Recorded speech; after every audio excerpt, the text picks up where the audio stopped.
Halimbawa, kekang katuwangan. Ika mo, ay asawa ka na kaning anak na lalaki.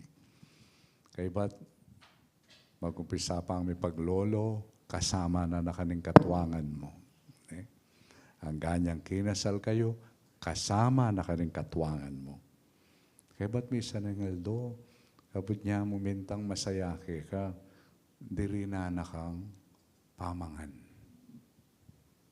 Tanggapan me? Tanggapan tayo po kaya. Kaya kami tasak hile, kalaban na kang mortal, kay ba't dirapta na kang mayam? Kaya tinginiting halimbawa, karin tayo siguro akitining ebanghelyo. Misaneldo ka no, tingmintang pariseyo, at papakit lang mayap kang Jesus. Balam concern lang. Ngaraw makanyan, hoy, makukakiti Jerusalem. Uling, Herodes, muri na kang papate. Nino, wari rin pariseyo. Wari kalaban na lang mortal, ale? Kalaban na lang mortal, Jesus. At bigla, at hila mong papakit, concern kayo. Nga palagay ko, Jesus, mita siya namang kili.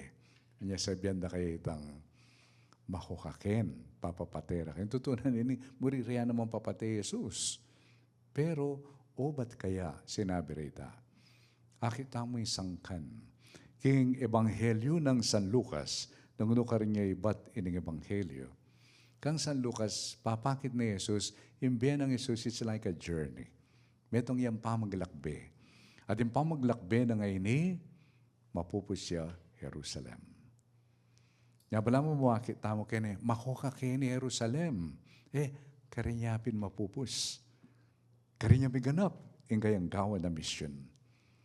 Yan sa ati Jesus na sinabi na, papaluwal ko marok espiritu, manulo ko karing masakit ngeni, bukas, ampo pa kayong darat ang at katungal do, mayari na yung obra ko.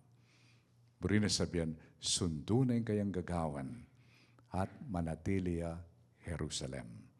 Huling karinya miganap yung kayang misyon. Pero nung manatili Jerusalem, nang malyari, patende. Pero akita mo, king kayang kamatayan, kari naman lunto, yung ganapalugod na pamagligtas ng apong gino. Nung pasinan tayo, inimpatauling party na ng Ebanghelyo, Jesus, anti mo rin paksabyan ng Jerusalem. Jerusalem, Jerusalem, nga na, pilang beses, burira kang kaulan. Buri ko lang tipunan ding anak mo, kalupanan ng gayndong manok. Siguro itamo, balo, nung papansinan nyo, rin kaya nakangeni, manakit ko pang manok nating sisi. Siguro balo na Potang misan, punta ko ka rin baryo, lawan nyo lang. Potang bengina, o kaya mumuran, o kaya panagalanda lang aso or what, munta na kaya lalam da. Pakpak, dengindu. Daring manok. Makanya ni buri ng gawa ni Jesus. Buri na lang tipunan paramdam na karela ing lugod na ning apong gina. Kalupa na ning gayndong manok, buri ng paramdam ing pali na ning lugod at pamagligtas na ning apong gina. Pero, nano ka nang milyari? Jerusalem, Jerusalem, buri na kang tipunan deng anak mo, kalupa ning gayndong manok, pero kabisa. Nga na.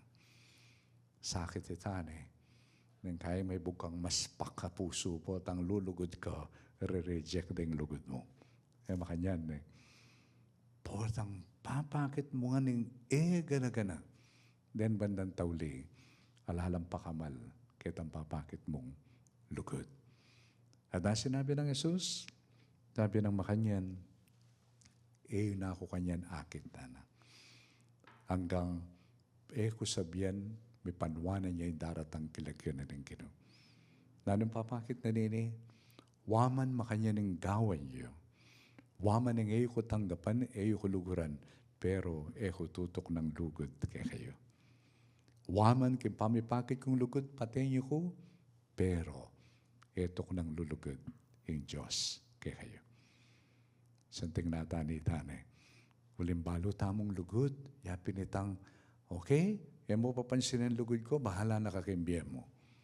Pero nga pong ginuta mo, kaya makanyan. Yapin maralas kuping sasabihan, ang pag-ibig ng Diyos ay hindi mawawala. Dahil ito'y nakasalalay sa wala. Yapin nilugod na nga pong Ginoo, mawala. Andiyan i-reject na i-reject at yung pamurin, yung lugod na. At kini ko akakit na makananong kareng talasawa, rin kakasalpisamba niya po ang magmisa ko kayong kasal. Paragal ko pasalamat ka rin ng kakasal. Bakit? Uling ketang karelang tatangwanan. Burirang ipakit na makananya lulugod ng apong Ginoo. Ya pinausan tayang sakramento na ng lugod na ng apong Ginoo. Ya po tang impari ko na ning metong tao. O rin ng kakasal. Renato, tatanggapan me iprudensya nga na. Opo nga na. Ika-prudensya, tatanggapan me Renato.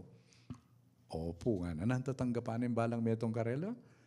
Iprudensya, tatanggapan i-Renato king kayang past, present, future. Sigurado ka kitang tatangwanan mo? Kinasal ka ngayon, balo mo nang malyari kaya kaya 2028? Hali. Unong pigtak sila na ka, pati tatinggap mo. Makanya niyang nilugod na ng apong Ginoo. Yapotang manatili, tapat, kasusuko, sundo mo mo rin papakit ang lugod ang diyangin kalugod-lugod ang luluguran mo. Kanita lulto, ilugod ng Kristo. Yung lugod, ang masala ng pisyak kay katamo, kining Ebanghelyo. Kipang sundo tamo kaniting bisa, pangaditala rin kay kataan sarili, pangaditala rin kalupatan talasal pantaya. Parabang kanita, potang papakit tamo ing lugod na nin Diyos at manamdaman tamong rejection. Eda katake kilalanan. Eta sana masisira loob. Nung nagkanakantay Kristo, hulingin tutuki kaya, papakit king lugod na ning apong Ginoo, nang kaidasan tala rin taong i-reject na yan. Pero isukwata sanang isundo yung pamaglugod, karetang kalupatamong tao. Pangadiyo ko po, pangadiyo la, rin kapatid na pari, siyempre po, tang miras ka kayong parokya, naman nega-naga rin tao, bilib lang ang kaya, papalakpakan da ka.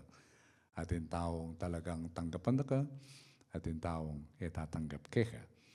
So, ini sanang maya pabalita ang ini, yung maging kaya kaming inspirasyon at encouragement.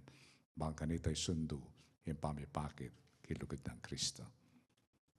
Amen.